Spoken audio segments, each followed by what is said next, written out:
Chapter 6. Let's see.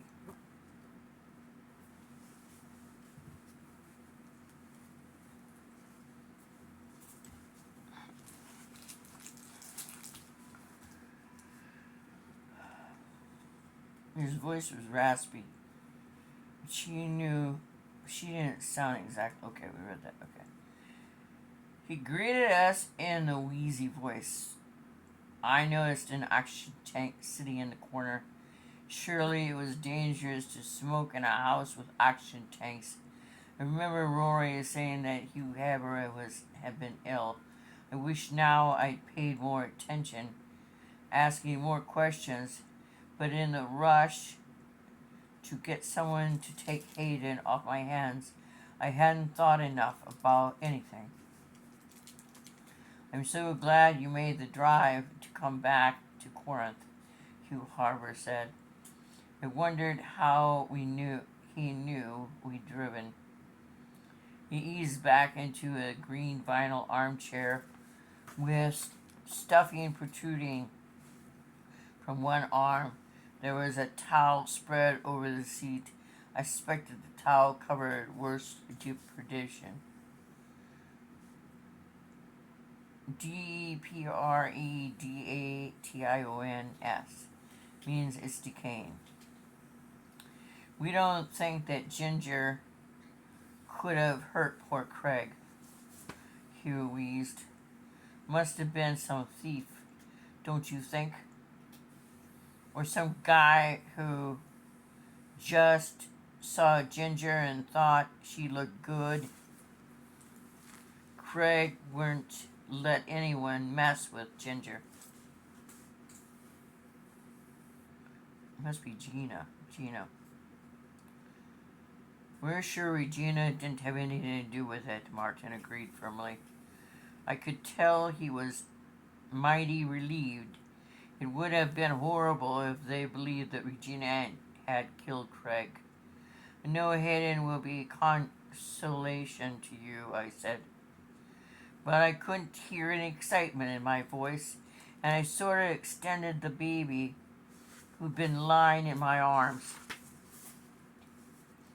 They gave me a very peculiar look, and I could tell they'd been married many years. Their faces held almost identical degrees of puzzlement and surprise.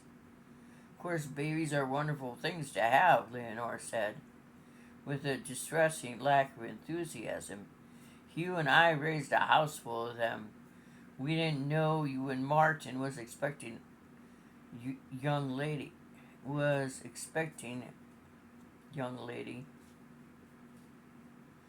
Martin and I turned to look at each other.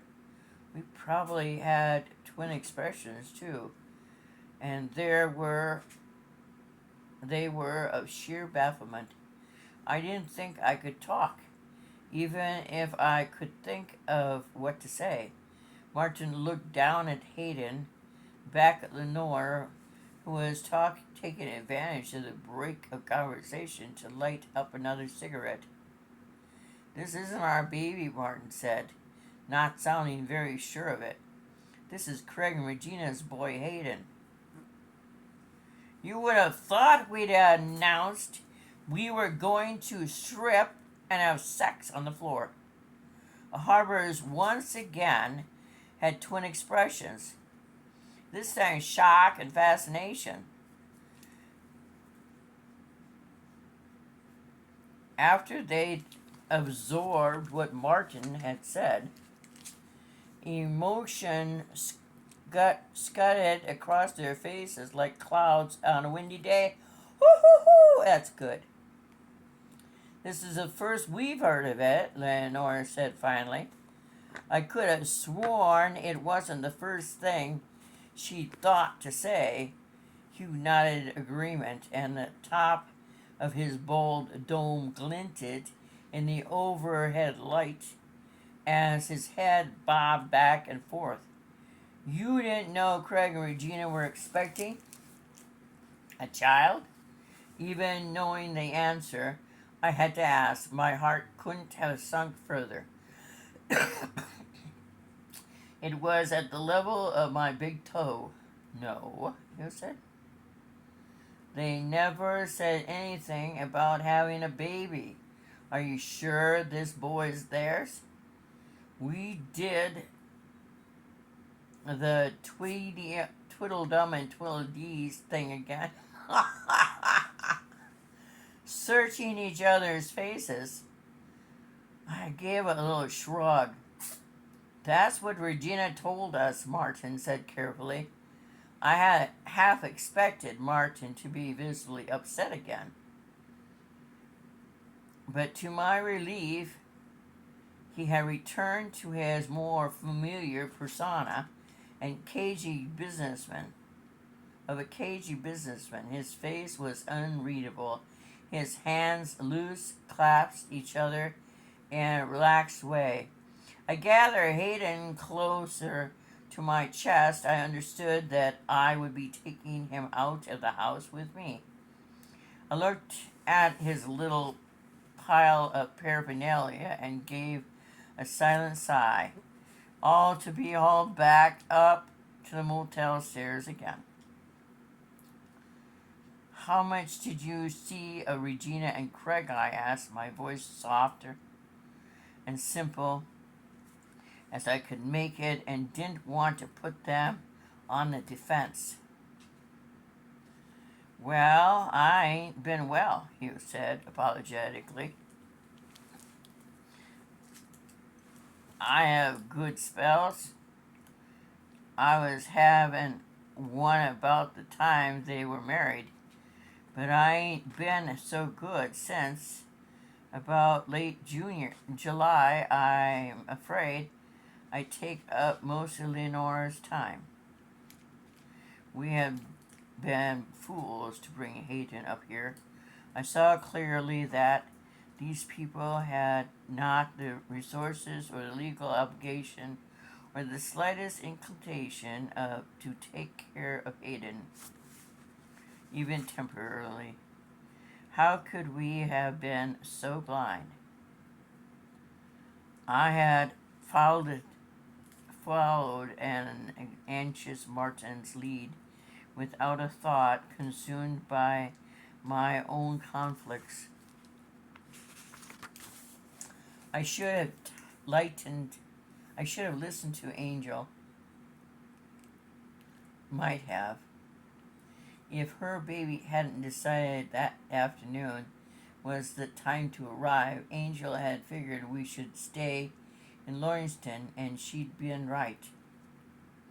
I hardly listened while Harbers explained to Martin over and over again why they really hadn't had a chance to go visit the newlyweds since the wedding. The farm was far out in the country, and they emphasized it was so hard for Hugh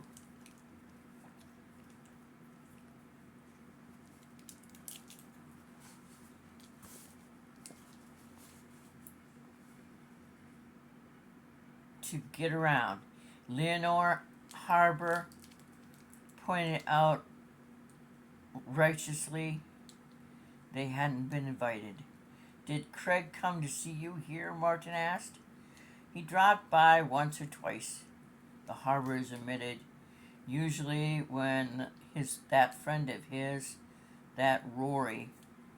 It took a few more questions from Martin to establish that the couple hadn't seen Regina except across a store since a week after the wedding. But they'd seen Craig quite often. You know, Hugh said with an effort, his breathing increasingly difficult, we thought when Craig got married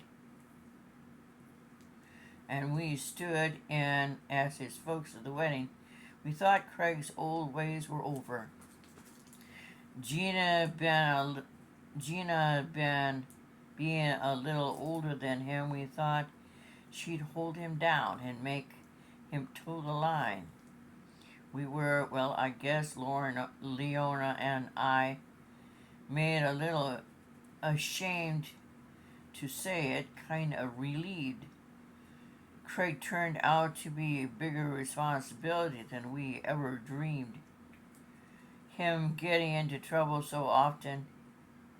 We was glad to take him in, Leonora being his aunt and so on, and we took care of him though through him through high school. But I wouldn't say it was all peaches and cream. We raised girls before. But that boy was a whole different kit and caboodle. He shook his shiny head sadly. Nope, he and that Rory was always into trouble.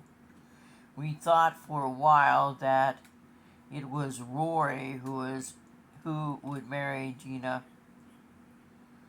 When they began hanging around together, Martin began our closing remarks, so to speak, and after a little more strained conversation, we rose to leave. We began tucking Hayden's bits and pieces wherever we could, with Martin once again holding the umbrella. I nuzzled Hayden's fuzzy head and wondered what we should do next. As we pulled away from the broken curb and silence in the Mercedes might well be described as thick and tense. I looked out at the passing street of this depressing little farm town. I had no idea what Martin was thinking, but I knew if he asked me if I'd like to have a baby now that I had one, I would pinch him where it hurt because I was so bitterly amazed at myself. I wanted a baby. Now I had one, and I was trying with all my might to get rid of him. Partly I thought this was because the care of him had been dumped on me. Partly it was because I hadn't had a hormonal build-up that naturally mothers get.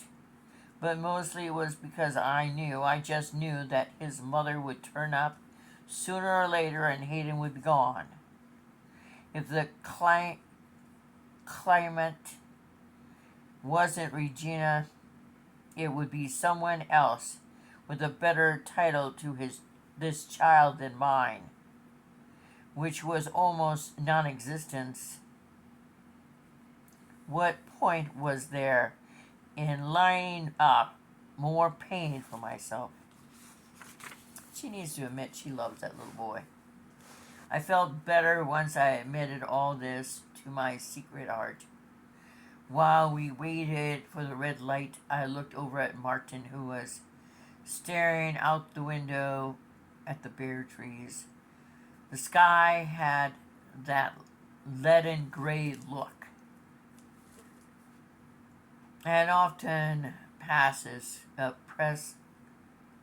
presaged snow, at least in my very limited experience. I guess we should talk to Cindy. And then Craig's brother, I said.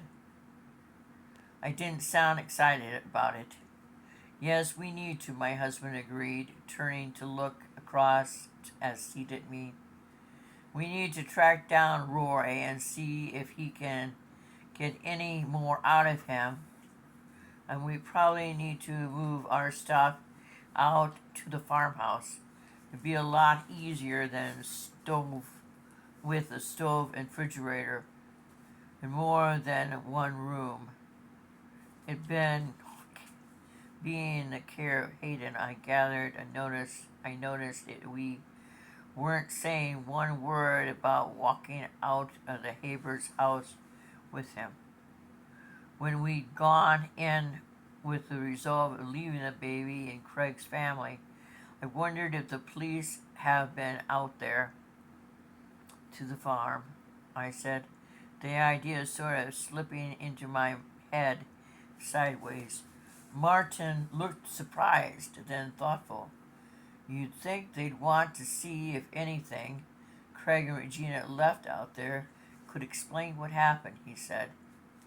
If the Lawrencetown Sheriff Department called them, and I'm assuming they did, Martin mulled it over a little. I know who to call. An old friend of mine named Carl Bagosan, Bagosan, has a key to the farmhouse, and if anyone knows, he will. We parked in front of the florist shop owned by Cindy Barstow. I'd been there once before. Then there had been Easter decorations in the big window facing the sidewalk. Now it was filled with fall decorations. Through that window, over the top of the miniature corn sheaf, I could see Cindy's head of smooth black hair bent over a gift basket on the large work table behind the counter. Martin had opened my car door, which he'd somewhat fallen out of the habit of doing. I had never seen door opening as an issue, but I used to choose as a clue to his feelings as Martin held out his hand to me out of the Mercedes. He looked down as if he were trying to refresh his memory of my face. I was all too aware that my hair had been excited by the rain and separated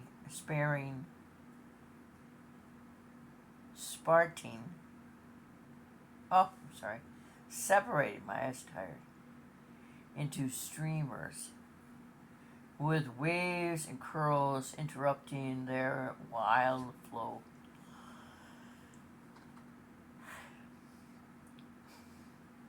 Mr. London Fog was not exactly a sexy garment, and I was sure my nose was shiny. I couldn't remember what glasses I'd put on in the morning, so I reached up to touch the frames. The gold tone wire rims. I was right, he said unexpectedly without further explanation. He unbuckled Hayden from the car seat in the back. He lifted the baby out, handing him to me, and in we went to interrupt his ex-wife's workday. The bell attached to the door tinged a little when we entered, and Cindy looked up. Martin, Aurora, how good it is to see you, Cindy said with a minimal enthusiasm. I see you survived the drive. She laid down the dry flowers she'd been working with, dusted her hands on her apron, and came around the counter. She actually shook her hands with us, which I thought was a bit much. After all, she'd been married to Martin. She could have given him a little hug or something. Then I noticed the huge man just rising from the desk behind the counter. He got up, stopping finally as about 6'5". He had a full mustache and dark hair, peppered with gray, clipped with even shorter than Cindy's. He also possessed a notable set of shoulders and hands as big as my face. I found myself hoping he'd turn around so I could have a